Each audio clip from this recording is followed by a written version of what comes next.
And Keishin, why don't you just give a brief intro to yourself before you Yeah, begin? yeah. Good to see a lot of familiar faces. My name is Keishin Mendyka. I live now in St. Paul, Minnesota. When I first was coming out to the Betzman for Go training, I was in Boulder, Colorado. So people might remember me as a Colorado.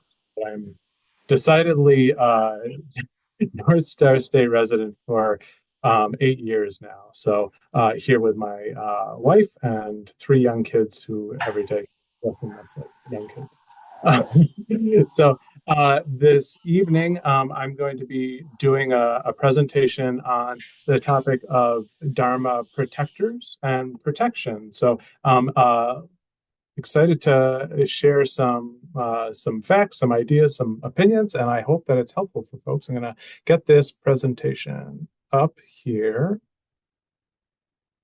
Zoom is not my native space, so I'm always a little uncomfortable when I'm in here. Great. Okay. Um, so thank you to Monchin Sensei for inviting me, and thank you to the Betsuen Sangha for allowing me to present and entertaining my thoughts here this evening. Looking forward to sharing and answering questions here at the end for our discussion. So tonight I am going to be talking about a topic that tends to get glossed over, especially in white Buddhist circles. Buddhist modernism early on dismissed the so-called cultural accretions of religious practice in Asia as superstitious, corrupted, disconnected from supposedly true teachings of the Buddha Shakyamuni. In challenging how our ideas and practices might perpetuate social, cultural, political harm, it can be useful to turn our biases on their head and intentionally suspend our disbelief around some of our pretty closely held ideas. My intention is to open a new gate of inquiry for folks, a gate that's decidedly intellectual in its presentation here and fairly disembodied, but that I hope can lead you to a path of a more integrated, heartfelt, ideally lived practice of the Buddha Dharma. So let's jump into our discussion about Dharma protectors and what exactly it is they're protecting. Let's see. There we go. Protector deities are common across most all human spiritual traditions. And this is our first clue that this is an important topic to consider.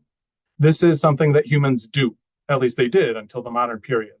I'll talk about some of the whys and hows of that shift and where to go from here in a bit. But first, let's talk about and take a look at these figures called Dharmapalas or Dharma protectors. And I've included references to some of the figures I'll discuss on the handout. So you have that for reference here in our conversation and to take away. The first figure that I mentioned, although not a Dharmapala per se, but very closely related to the idea of protection in Buddhism, is Buddha Shakyamuni. So we perform a protection prayer of sorts in every daily service in the Sanrai when we proclaim our refuge in the Triple Gem. Refuge, after all, is a place of safety and comfort. We acknowledge that true sources of security are the Buddha, Dharma, and Sangha. So, spoiler, this is where we're going to come back around to by the end of our conversation here, but play along with me. Depictions of the Buddha Shakyamuni in the Abhasya, or fear not mudra, point to a sense that he can provide a protection and refuge, not only from spiritual suffering and existential dissatisfaction, but mundane concerns as well.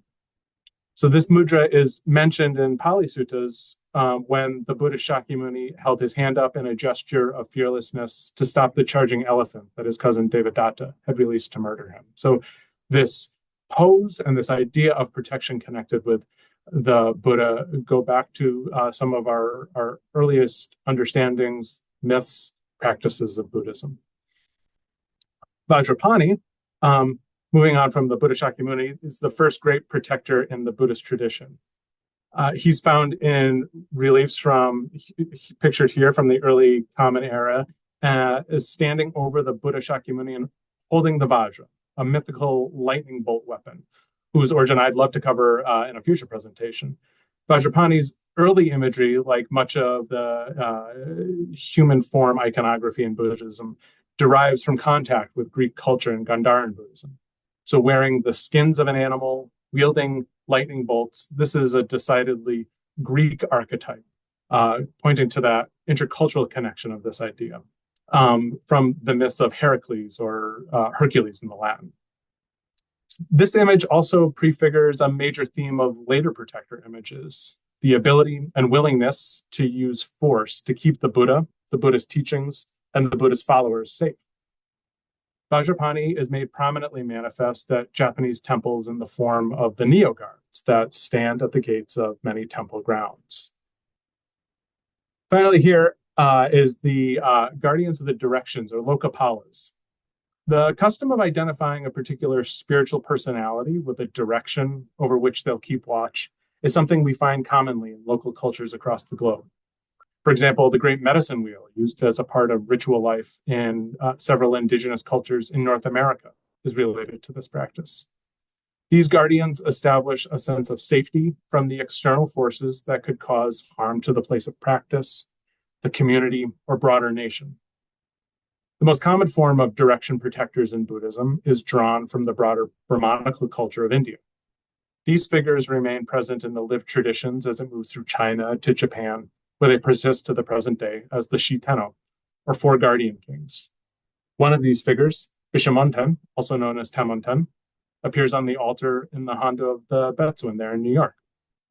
My understanding is Koshin Sensei will be discussing more of the background of Bishamonten later in the month.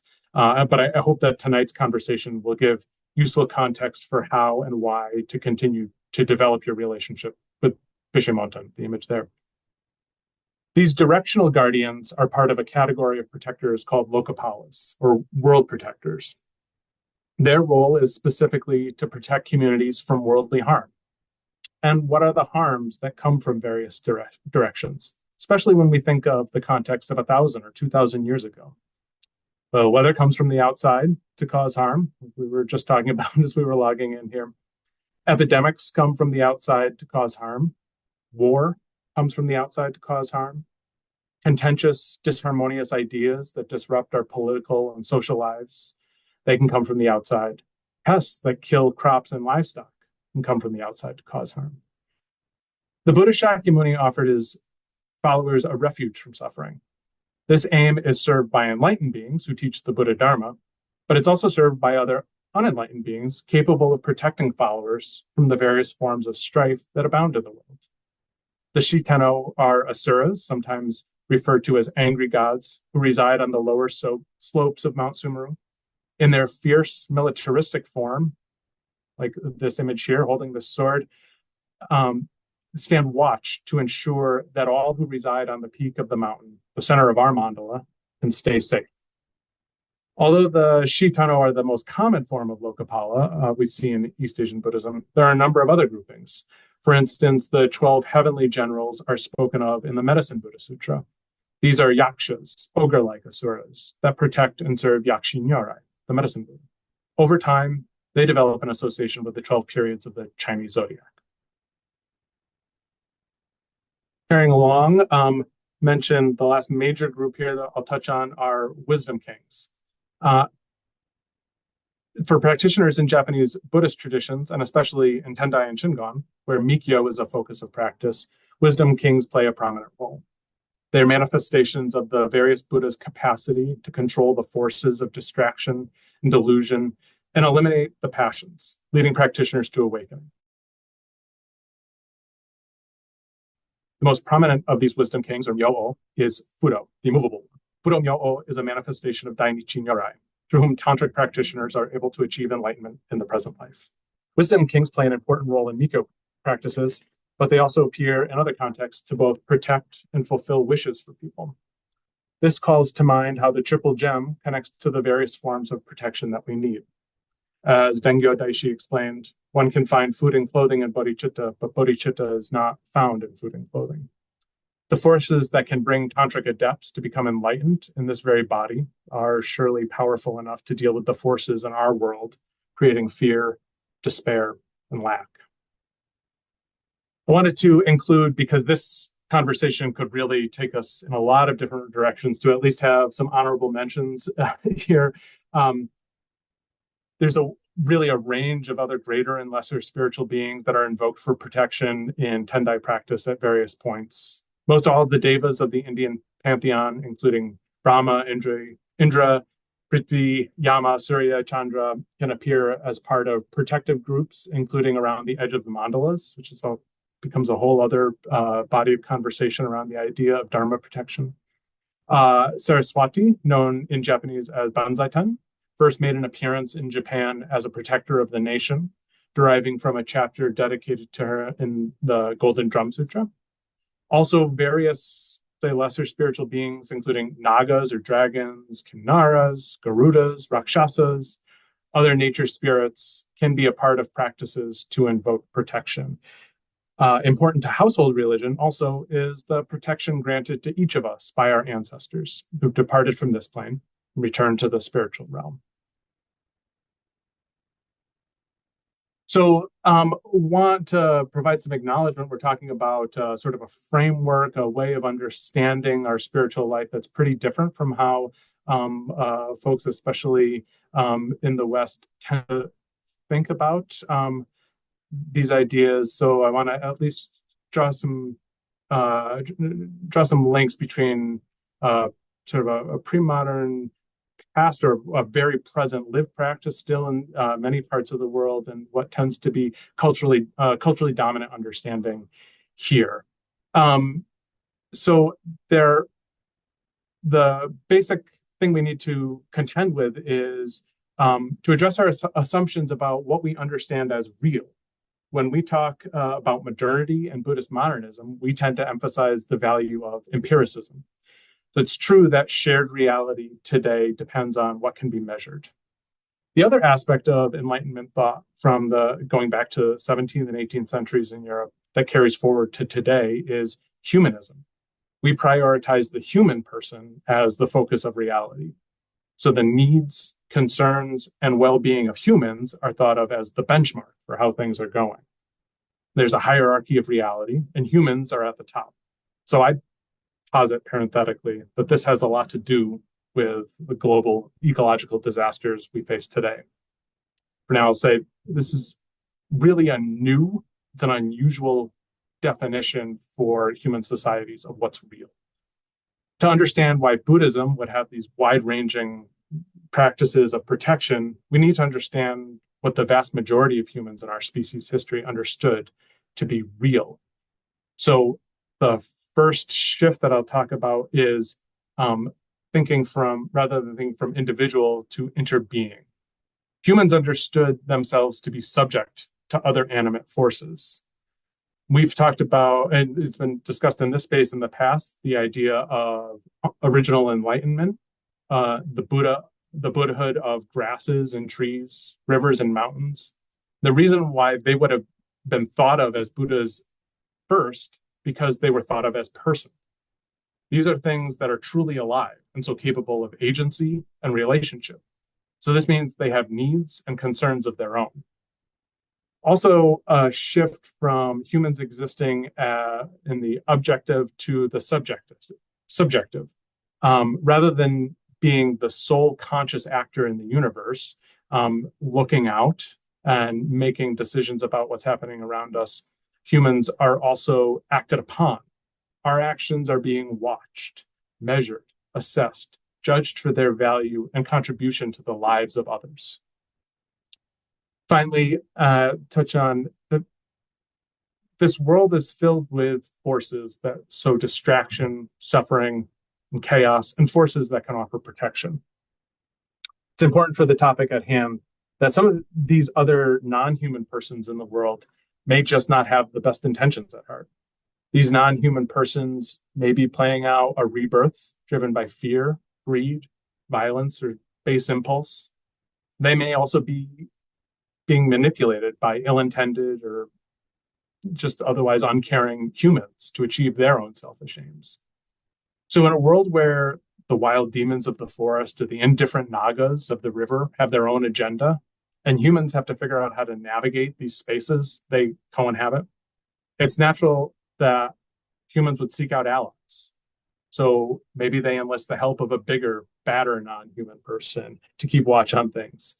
Maybe they make friends with the Nagas or those forest demons, develop a mutually beneficial relationship. Maybe we look to the people that harness the forces of nature to ask for a harmonious dynamic to be maintained, like among those devas. So, shifting this sense of how we relate to what is real and how we understand what's real is really a first stage of exploring how we can relate to protectors. So I'd invite you to take time to reflect on how you act out your biases and assumptions of modernity and consider what spirits might be residing in the land, the water, air, plants, animals, buildings, etc., where you live. And what relationships have you cultivated with these things? What relationships could you be cultivating? So we've discussed why societies would embrace the notion of protection. So let's consider this from a different angle. What's being protected? We're trying to keep an in-group of some sort contained within a particular location from coming under the influence of harmful spiritual influences. We can look at this on several different levels. The first, the body. It's important to recognize, I want to make sure I'm not being overly reductive. I want to make the point that in pre-modern cultures, it's not simply universally held that all experiences of illness are caused by spiritual forces, but simply that spiritual forces do play a role. They can be a cause of pathology. So if you don't have spiritual protection, it is possible to be struck by spiritual harm. And if you talk to people who do healing work, many people will reflect on interacting with folks who seem to carry illness that does spread and stick to others, not just communicable disease as we understand it, but a different sort of harm that can be hard for folks to shake.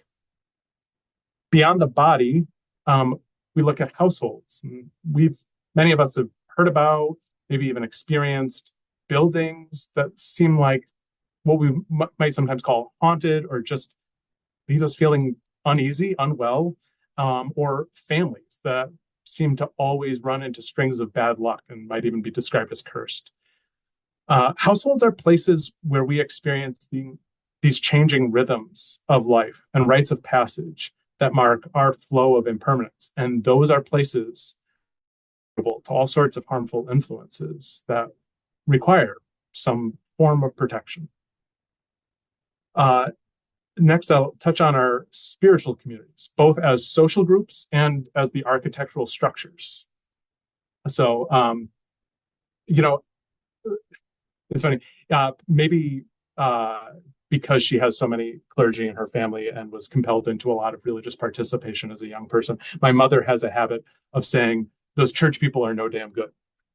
But she, I would say that her cynicism may be overstated. It does point to the fact that spiritual communities seem to have a way of bringing out both the best and the worst of people.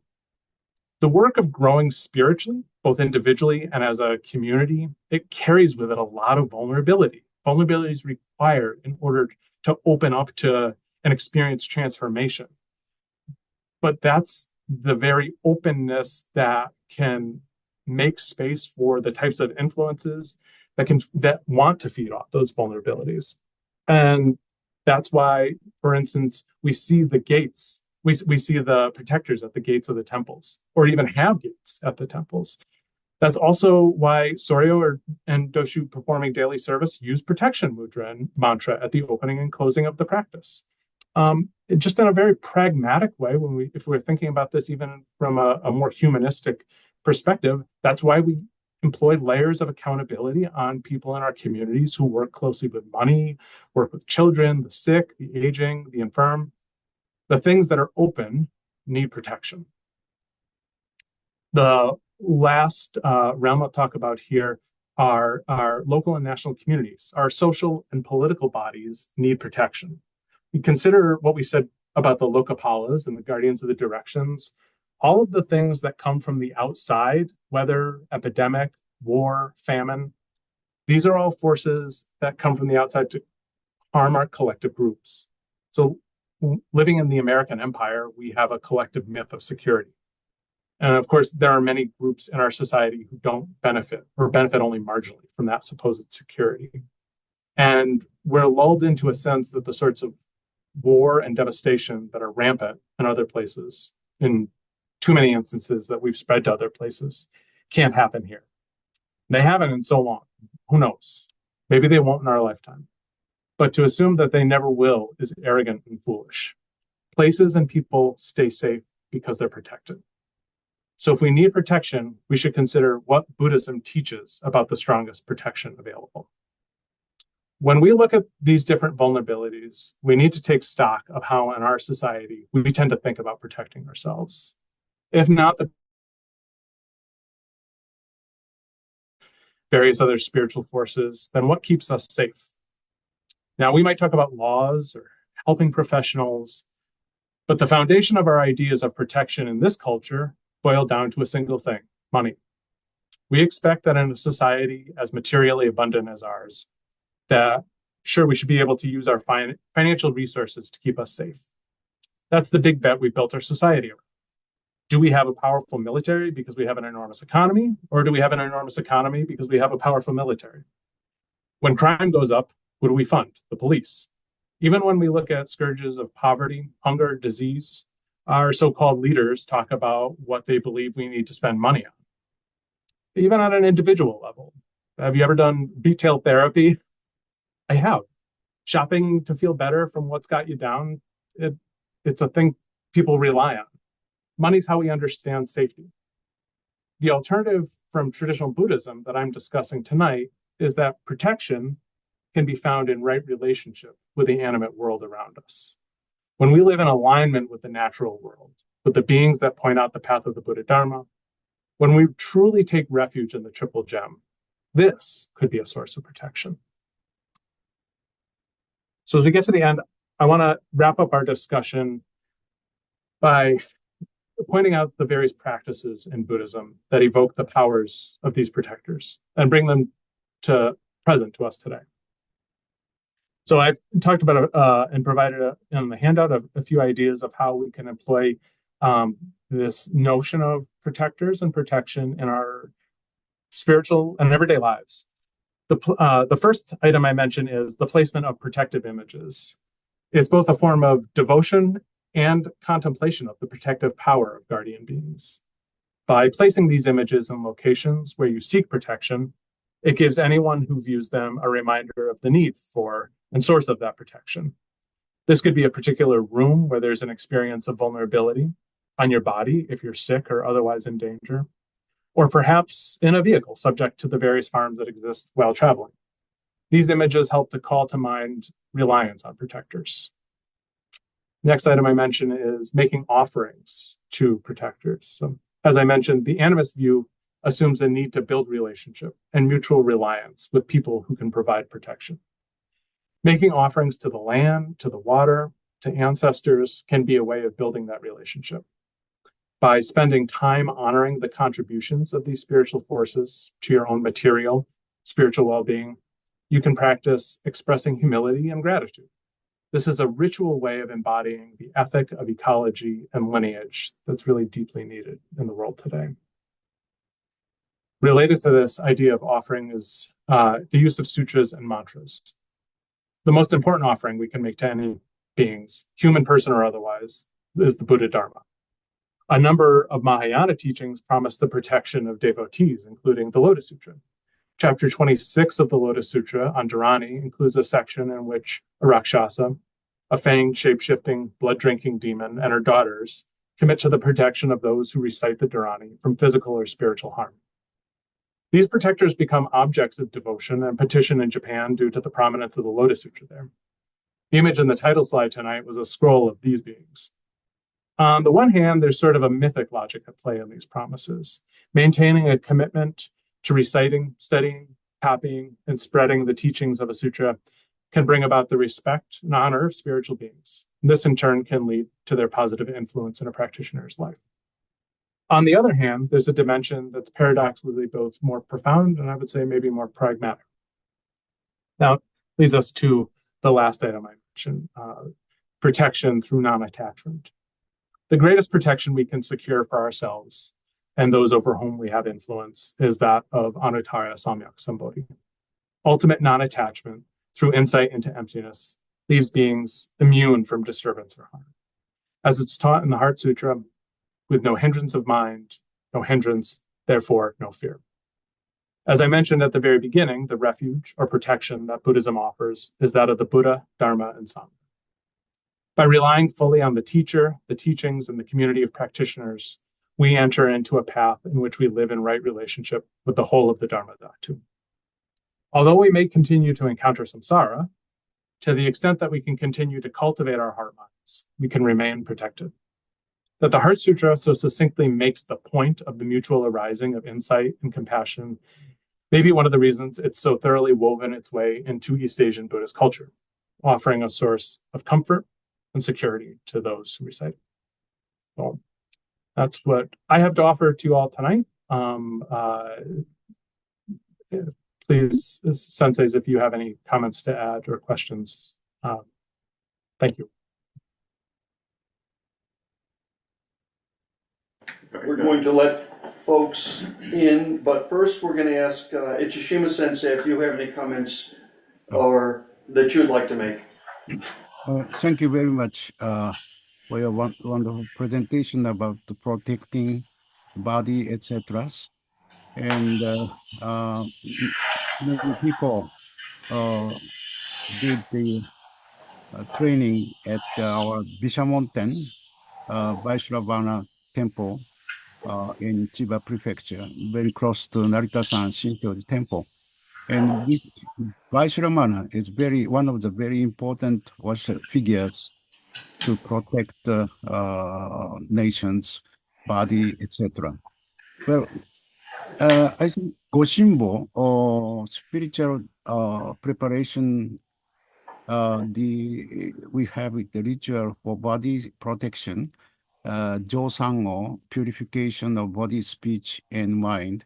This mantra is very useful, saying Om Svabhava Shuddhaha Sarva Dharmaka Svabhava Shuddho Aham, which means I devote myself to realizing every Dharma is originally pure in nature. So I too am originally pure in nature.